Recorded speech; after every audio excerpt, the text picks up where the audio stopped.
Holly Cotton here, and I am joined today with six-time Grammy-nominated independent artist YahZarah Odoro, who has worked with Erykah Badu, Lenny Kravitz, Madonna. So, put some respect on her name. She's been out here doing the darn thing.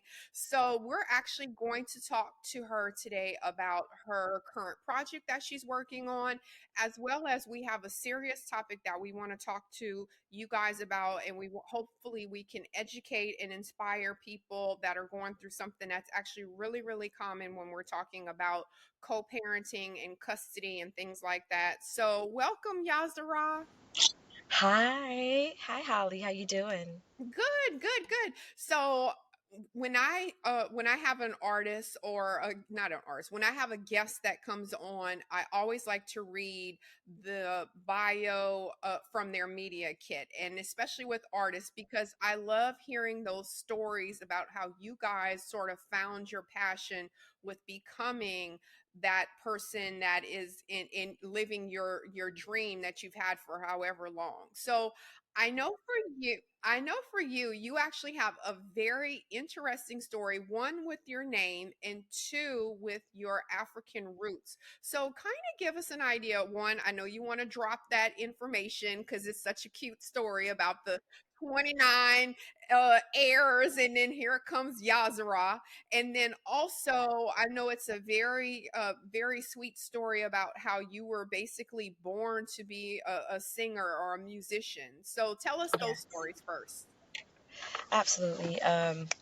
First, I am proud to say that I'm a first generation Ghanaian American from Washington, D.C. I am the descendant of a proud Black American woman um, and a Ghanaian father. My dad was a political actually figure in Ghana, West Africa, who had a paper and was I guess would have been a blogger now, but he had his own paper in the largest printing company in all of West Africa. And he swept my mom off her feet while she had malaria, saved her, made her feel better, and that's how I came to be.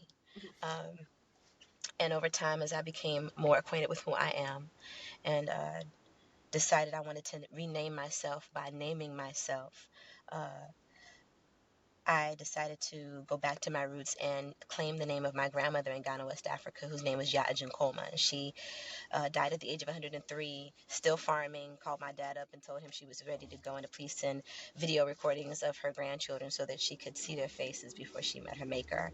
And Zara, the flip of my grandmother Sarah. My grandmother Sarah was a Black American woman from here in the United States, and she was a prodigy pianist who gave up her career and uh, landed into motherhood at a time where she could have gone to college if people had allowed her to be, but in those days, women had to sacrifice a great deal in order to be who, the world wanted them to be. So a shotgun wedding she had, and she took care of my mother, and my grandfather left when my mom was 8 years old and got his degree while my mom and my grandmother sacrificed. So when I hear the name Yazarah, it reminds me not to shrink. It reminds me of the 29 plus children that my grandmother Nana Ya raised, and my father being the only surviving male heir. It reminds me to sit in my seat of power, just like I'm here with you right now, talking about the music that made me and the things that are going on in my life right now. I love that. I love that story.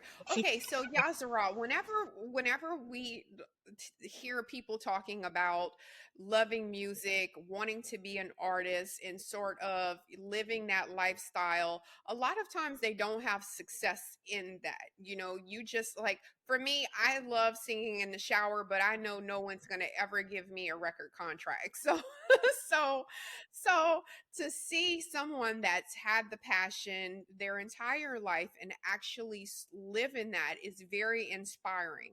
So not only did you get to live that passion, but you also were, like you said, nominated several times for awards for that. So kind of give us some of your musical background and into how you even got nominated for Grammys. Well, I also want to make sure I want to make sure I correct this because folks love to Google and fact check.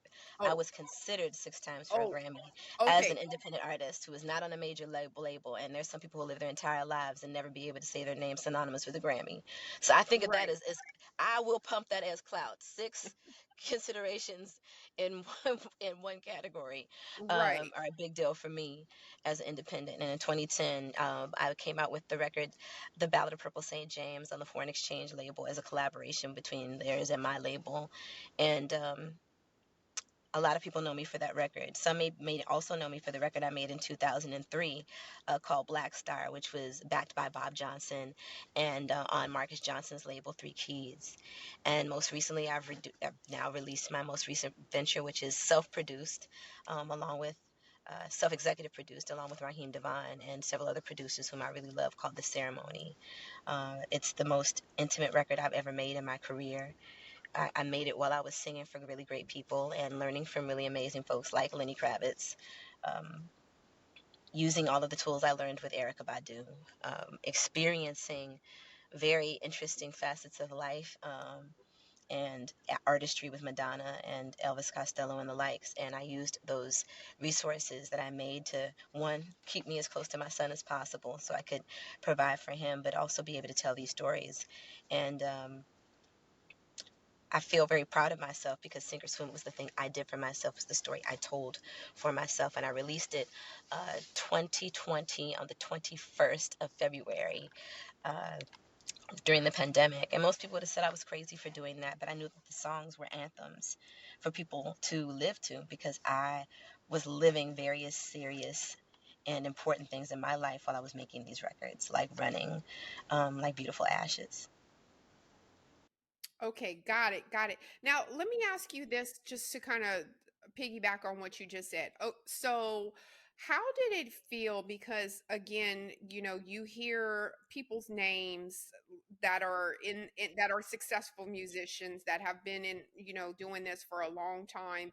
And so they definitely have a respect that comes with being in the room with those people. And not only were you in the room, but you actually were working with some of these big name artists. So, kind of tell us, how did that happen? Because you can always be an independent artist, but then once you have that collaboration with a headliner, it's totally different. So, how did you sort of figure out how to get in those arenas where now you're working with Lenny Kravitz and Madonna, Erykah Badu? How did you do it? Give us the secret. Um, Serendipity. Mm. I really, as I sit in it and I think about it, I've experienced some extremely challenging personal things. But the phrase that the universe will make room for your gift has truly been my story. I never asked for an audition. I never went seeking an audition. The music found me just like the calling did as a child. I was singing at Duke Ellington School of Performing Arts, and a group of kids came in from Howard University. One of the student teachers was from Howard and their friend. I ended up singing and auditioning to be in their group. One of them started singing background for Erykah Badu, called me up while I was in my first year of college, not killing it, like flunking it, and, um, you know, said to me, hey, Badu is looking for somebody in Dallas, but I want somebody who's good. And I think my story is always being ready so I didn't have to get ready. I mean, it wasn't about the connections as much as it was about me having a reputation for being easy to work with, for working in kindness and working hard. And I was always able to wear lots of hats. With Badu, I used to do Badu's hair. I'd do her locks. I would be in college, squirreling my money away so I could have some locks too. Um, when I was with Lenny, I would source clothing. I never forget one day being in a rehearsal and Lenny, who has an incredibly visionary brother named Rodney Burns, who is the fashion behind so many people besides just him. He walked in and he said to Rodney, he said, I want everybody to look like YahZarah. And for me, that was validation, that the universe will make room, and maybe my burn is a little slower than some people's has been, but all your favorite singers know who I am. So it's only a matter of time that you will too. That because your callings will leave room, just like yours have, Holly. Like when you told me about what you do, like you do all the things. You do all the things. You inspire me, So when you and I are independent of other people telling us what we have to do, or when and where we enter. And I think that's the difference between me and some of the artists I've worked with. I've had the blessing of leveling up those rooms, and using what I've learned there as well to level up my own.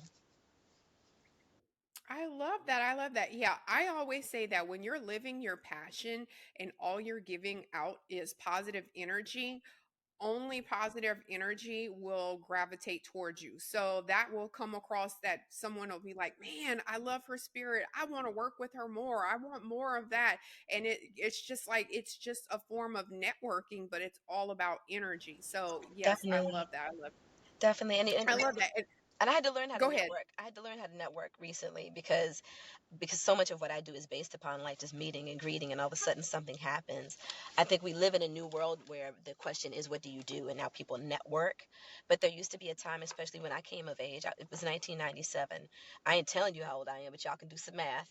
And I was, 18 years old, and these things were coming towards me because I also always also believed that the universe would make room for me. And I keep saying that because sometimes the network may not be the thing to put you on. It may be the self-encouragement that does. Well, I just want to selfishly say that I'm so jealous that you were with Lenny Kravitz. I just kept my eyes 'Cause averted for 4 years, girl. I just kept my feet to I know I was about to say eyes because to the ground. Lenny been fine since he turned 18, probably fine before then. But it's like, does this man ever age? I need his energy for Andy's sure. sweet, girl. Andy's as nice as he's as beautiful inside as he is outside. And I just kept my eyes averted because I do not play at work. I know, I know, I know. We gotta Well, behave ourselves. I ain't look, gonna do look. it so much as work. I don't have That's all I I can do. don't have a professional relationship with him, so I can lust freely. Yes, honey. Let me know, honey. I approve. I will put something down in the DMs. Have you met my friend Holly? You need to. Right, right. And she's super cute. No. Yes, and she works out, baby. She works I out. love She's a dietitian. right. We love. I love it. I love it. So I know that we're talking about you as an artist, but there's also something that we want to talk about that's serious today. And it's something that's very common, and it's about co-parenting and life after being, with your spouse. And sometimes it's not always a pleasant breakup. Sometimes the co-parenting is not as easy as they make it seem on TV. I know as a single mom, I too have struggled with having baby daddy drama. so Yeah, all these hurt feelings making people hurt people, Right, like, right, right. But before we go into that, I wanted to just talk about how your album, The Ceremony, was inspired by some of these events. And so when people are listening to this record and people are listening to the words that you're saying, and you want them to take away some of the feeling and the emotions that you put into that, can you give us some insight into how you started coming up with the songs, how you were writing, what were you going through, what were the feelings? What do you want people to take away from this album? okay, is profanity okay before I move forward? Girl, knock yourself out. Go ahead. Okay, so when I finally started to really be able to dig my heels into writing The Ceremony was right after I had made a very agonizing decision regarding my son and co-parenting. Um, I want to say something first, and maybe some of y'all get this tomorrow. Somebody's not going to possibly want to be with you anymore. It is not the end of the world. If you have children with these people, it becomes our responsibility not to crack the egg. And when I say not to crack the egg, it means to move on, to get your therapy, to find your own happiness, to cheer on the person who is co-parenting with you because the person is co-parenting with you and you don't want your kid on someone's couch talking about how badly this went. So for me, the ceremony became my therapist. It became my space to talk about this in a way that would be a cool place for me to air out my feelings without doing damage to myself or not checking myself before I wreck myself. And the very first song that I did on uh, The Ceremony was a record called Beautiful Ashes. And I, I love this record because it happened on accident. I was in a session with Raymond Angry. Raymond Angry is one of the main producers on The Ceremony. And he's produced for Joss Stone, The Roots, Solange Knowles, you name it. He's an incredible producer. And he took a chance on me and just I didn't pay a penny for these records. These are people who believed in me and wanted to see me win specifically because of what I was going through in regards to my afterlife as a divorcee. And most importantly, because of me as an artist and their belief in my character and a human and wanted to see me tell these stories. And so he started playing the keys because most of the songs we did together were from scratch. And he started playing these keys and I started to feel sick. Have you, Holly, I can ask you, have you ever felt so emotionally tied to something? Maybe it made you feel hungry or ravenous, or maybe you were just so moved or so angry you cried, or so sad you might have felt sick. All of these emotions came over me until I finished writing the song, until I finished writing it. And it went over several iterations, pardon me. I wrote 4 different versions of Ashes. The first version was me, was a big fuck you to everybody because look, I'm stronger, I'm better, I'm wiser, and I'm better despite you. And then the next one was wait, thank you for challenge, because if it hadn't have happened, this best version of me that I'm meeting right now, the one that doesn't feel worthless because I don't have what others have, or a person who is not, I'm not responsible for where I started, but I am for where I end up. And Beautiful Ashes is a story of me understanding that sometimes the forest has to burn down so a new thing can grow in it. And the ceremony is a story about that, and people are living that right now. So in 2020, when I released it, when nobody was paying attention in the world but the people who needed it, I felt it was important to give it to the world. And now it's a brand new record because we have brand new reasons to grow again. I love that. I love that. Yeah, and I think that I think also um I love the way you explained the emotions that you felt, because I think that a lot of times whenever you are so invested in something and you believe in it so hard, it's like you get so emotionally attached to it and you're just like, it has to win. This has to, there's no other option but for this to be successful. Right. I'm putting too much in this for it to not take off. So I understand everything you said when you were talking about the analogy about the emotions. So I love that. I love that. YahZarah, I know that in this album, we're talking about a lot of things that were on a personal level. We use, like you said, you were given some analogies earlier about some of the things that you're going through with your son and legal battles with that whole co parenting. And not to go into the specific details of it, but I know that there are a lot of women that can definitely learn from your story, that also can relate to your story. So, can you give us whatever you feel comfortable with as far as when we're talking about some of the things that you were surprised is or battles that you're going through now with just trying to get custody issues and all of that with your son? Well, first, let me say, I've seen there's a great deal of embarrassment and shame I've had to demand of myself to release on this subject so that I can speak of it frankly and as honestly as possible in a way that can create change and hopefully stop more division, at least in my case. I have heard stories like mine that are a mix of, if this was a Tyler Perry movie, we would say politics, we would say cronyism, we would say elitism, we would say financial abuse, we would say abuse of power, we would say abuse of privilege. And in that case, I speak as a woman, as a Black woman, firstly. The burden of proof always, when something is happening to us, is to prove that it's happening to us. And so when I speak about, being a Black woman in America and that all with the burden of proof always being not what happened to her, how can we help, being what did she do?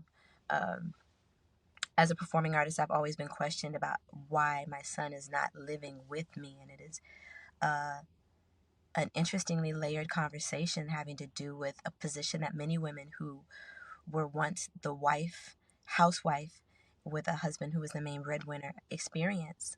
A divorce can send a woman from being a human being who was living with privilege, who was able to take care of her children and live with them every day, to being somebody who cannot afford to have them present because someone else has just enough money to keep them in court long enough for them to lose everything. I've talked to women who have spent so much money they had to file bankruptcy just to regain their parental rights, keep their parental rights, get their child support, protect their bodies.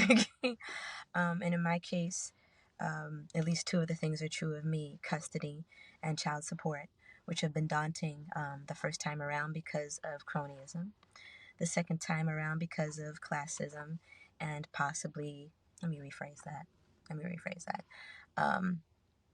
financial abuse of power and elitism. The court system works like this. You should be able to represent yourself as a pro se person. And if you can file those motions, and you've a 75 to 85% chance, if that person knows somebody or can make a call or has more money, because it's about $10,000 retainer, to actually get a family court lawyer to spend the time. $10,000 is the baseline price. However, I've been told now to upwards of $30,000, $40,000. I'm at GoFundMe status, which I never thought I'd be. But I'm not the only one. What I've had to realize is that when I asked for assistance and help, time was of the essence for me. Post-COVID, things are very different for me than they were before COVID. Plenty of work, money, opportunities that were present, and the landscape for artists have changed. For many of us, and not only myself, many other women are finding themselves in the same position I am right now, fighting for their space to be able to co-parent, while other grievances that are unclear are being aired out that have nothing to do with not cracking the egg. That's what I'll say in my case. We have the story of a very powerful, well-known, and very well-respected lawyer. We have a beautiful human who is now the dean of religion at Harvard. We have a performing artist who sings rock and roll and occasionally performs in body paint. And something happens where they have to stand up for themselves. And the reason I'm coming forward is because now I know for the millions of women all over the world who are experiencing the same thing I am, for the artists who you know and love, who have gone through this, sometimes not for a few months, not for a few years, but decades of not seeing their children, men and women. But I'm speaking on behalf of women because I only know what it's like to be me.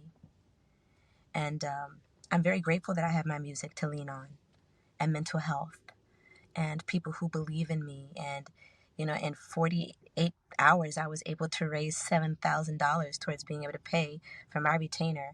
And not every woman will be able to do that. And in places like Atlanta, Georgia, where the court system seemed to be very preferential to fathers, and, is the seat of Black excellence, but also seat to another conversation called good fences. Mine is one of those perfect storms that my intention and hope is that at the end of it, in my situation, my opportunity to not only co-parent, but also to continue to raise my son in place in my own home, where he has been splitting his time his entire life with no custody agreement until some very crazy, I won't say crazy, some very interesting things took place. And I'm glad that I'm in a position to be able to speak on it where people like you care enough to listen to me. But there are women all over the world. I've gotten emails from as far as London and Portugal and, as close as Chicago, DC, Detroit, Atlanta, Georgia, and New York. And you'd be shocked at things that are happening to women all over this country who are great moms, but just don't have the funds. And the judicial system is protecting them because they can't afford a lawyer. I know what it's like to step in front of a judge with motions looked over by paralegals and lawyers and be told, no, we're not even going to look at it. And it'd be illegal when it happened and have no one.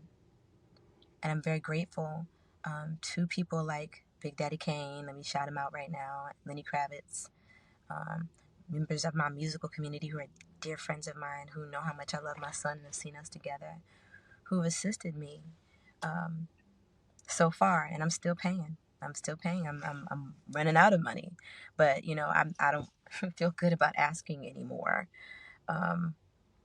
What I do want people to do for me is to be aware and to know that there are three sides to every story. The two people involved in that, which is the truth, and that the judicial system, particularly in family court justice, needs more oversight. It has become a cash cow where justice is no longer taking place in most cases, and it's only going to the highest bidder no matter what's happening in the child's actual life. The things I had to beg for that were essential to my son's happiness, thank God he has them. And whether he ends up at home with me and having them again with me, I'm very glad that because I stood up for myself and for him, that a lot of those things he's getting. And I have to look at my victory story. I can't look at someone else's. I won't call it my fight. My conversation in parenting is still ongoing. But you're listening to me. But what about the people who are not listening? I want to shout out Deborah Nixon Bowles and her organization, who assists women who have been victims of domestic violence. I didn't know that having to call my husband at the time to be able to ask for enough money to buy a box of tampons and him only sending me $50 when I'm, in another country or in New York doing an audition. And, I just didn't know that well before I had my son, I was in a specific situation. And even in writing those songs for records like The Ballad, The Ceremony, Hear Me, my first record, I was chasing something. And part of my story isn't just the judicial system, but also about loving myself. We are chasing things, many of us, that have to do with our childhoods, our desires to find love in people who, maybe it's just not for us. And we hold on to things that are not for us. And yes, my story is about my son, but this music is so much bigger than this situation. I am not a victim. I'm a healing individual because I'm out here getting and reclaiming things. And I have people who will listen in that process. People like Loveland Vouchers who will pay for me to be able to continue to see my therapist because I'm a sane woman, but shit, I am human. I'm trying to battle for my career, for my ability to be heard in a justice system that only sees money. And I didn't want to believe that before my first day in court. You couldn't have told me that I was going to come in there. And I still haven't actually said a full phrase. Like, I've actually not really ever, I've still yet to be heard in court while having had now 3 hearings.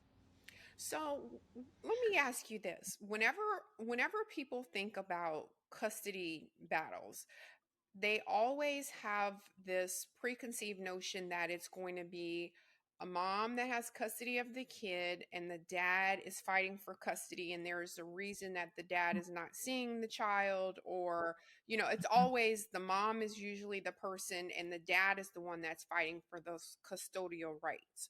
So what I wanted to share your story for was to kind of highlight that that is not always the case. That's not always the scenario. No, And it's so not. whenever someone hears this snip or this piece, because of course your story is huge and we're only exposing little bitty parts of the battle that you've been going through all of this time. So what do you feel like is the hardest part with whenever a mom is the person that's going through it and you do have the husband that, like you said, that has the connections and the networks and he's able to get more, I guess, attention for his side than you. So what is the main thing that you want women to know, that hey, whenever you're dealing with a custody battle on this side, these are some things that I learned along the way that I want to share with you so that you don't have the same experience that I have. Well, first thing is to lead in peace. It took me 7 years to get to this moment. 7 years of really leading in love and really trying to not rock the boat because I didn't want to be on television. I didn't want to have to talk about these things and have to deal with the questions where someone said, why did you wait so long? And, my wait so long might be different than someone else's. And also, let me say again, I'm the one that's being public. The other side is just able to make calls. I can't. And I wouldn't even usually have said it out loud, but I just don't want to regret.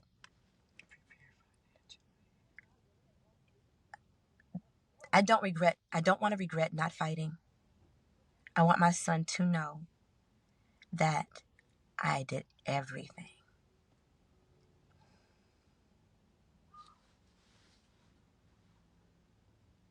From the beginning to lead in peace. You want to be able to tell your children that what you wanted was family vacations with 2 sets of co-parents. What you wanted was shared birthday parties and shared friendships with each other's friends' children's parents and with their children, so the child sees a cohesive arc of love around them. Shared conversations about medical and choices for schools, because you know that child best. You and that person that made that child parent that child together, not other people. But also, just to make sure you check yourself before you wreck yourself. Don't just be in there because you're mad at somebody. I had every reason. And I won't talk about it on screen either. There is an immortalized piece of paper that speaks to it. That is a document that I don't mind people reading, that I have shared, that talks about what my situation was, what my emotional abusive situation was, that if I wanted to be vindictive and drag somebody for filth, I could have done it 12 years ago. I love all the people involved, including my ex-husband, as a human being and a member of the human race. If you can't tell yourself that and you haven't gotten through it to a therapist and had a conversation, don't go walking into court and shaking the shit out of your kid. Because there is no way to do this without some emotional bloodshed. And the first person, if one of the people in that courtroom are so blinded by their dislike for the other parent, it's going to be your kid who feels conflicted. So make sure that your child has a therapist. Fight for it if your child is not with you. Whether the kid is smiling and doing cartwheels in class, make sure that they have somebody to talk to navigate getting over the both of you. And then fight vigorously until you can't no more. And find resources, because they are out there. I have found them, and blessed because of my position, people have found me, and I'm still in the hole, y'all. So go ahead and go fund me, y'all. I don't care. But I'm also out here making music. Support that too, because I never wanted to be out here begging for anything. And I'm not going to beg, but if mine is a movement that you care about and helping reunite me with my son full time, because I have the time and I want the chance, which was what I was promised and never given. And now the judicial system is assisting in that crime against my motherhood and my reproductive rights. And I'm not the only one. There are people who you know and love, whose music you listen to right now, who haven't seen their children in years because they can't afford it. Buy their records, go to their shows. If you went to the Renaissance, don't even call me to get on my list. I love that. I love that. So If you pay $5,000, don't call me to get on my I list. know that's right. And I you know say, that's right. I got no money right now, girl. I'll hit you and you GoFundMe. That's okay. I'll wait. Mm-hmm. Or if you can't, then buy the ticket.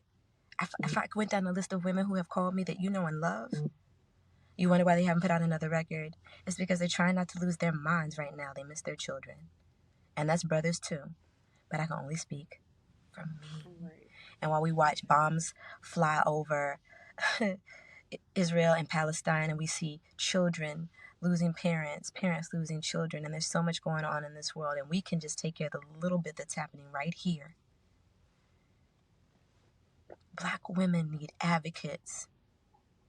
I don't like feeling like nobody cares. And I will not sit here and cry. I'm not going to do that. I have cried enough. I'm fighting now in love so that my child can have the arc of peace and be able to say to his friends, man, my parents were so utopian. They just had to get through a hard time.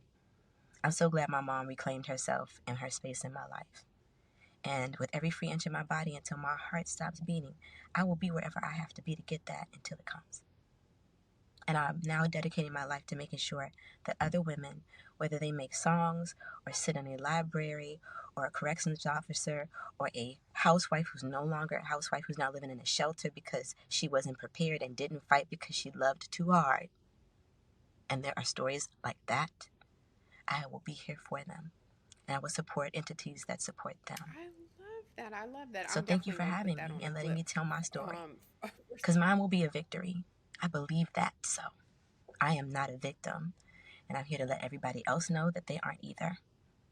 And if someone gives a damn about Black women and all women who cannot be heard.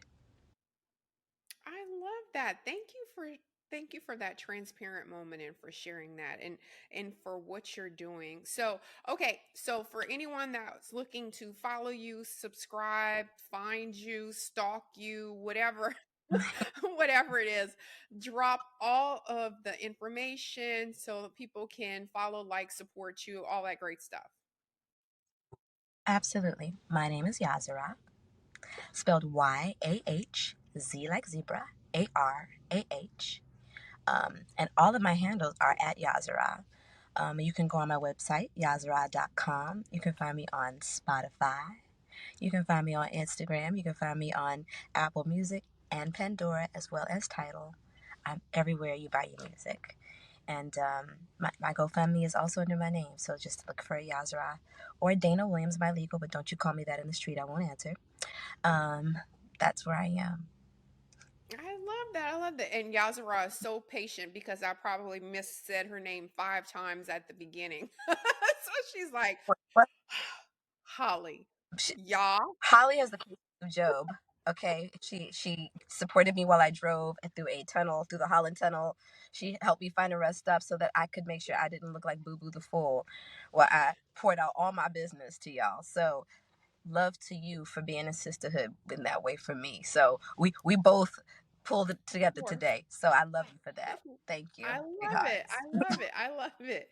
And so I will have all of her social media tags, how you can get in touch with her. Look at the podcast notes as well to make sure that you guys are able to click on those clickable links for anyone that's reading or anyone that's driving, that's not listening or can't read, whatever. The clickable links will actually be in the podcast notes as well as on the social media links. I'll have you tagged on everything. So again, thank you so much for sharing your story. I know that it's extremely hard to talk about these transparent moments where sometimes you feel like you are strong, you do have it together, and then life comes over and it just sweeps your feet from underneath you, and you realize that you really ain't got it together and you need some help. So sometimes that asking for help is very hard, especially for women, because we have these roles where we're bosses, we're independent, we don't need nobody, and then all of a sudden you're like, holy crap, I do need somebody, dang it. So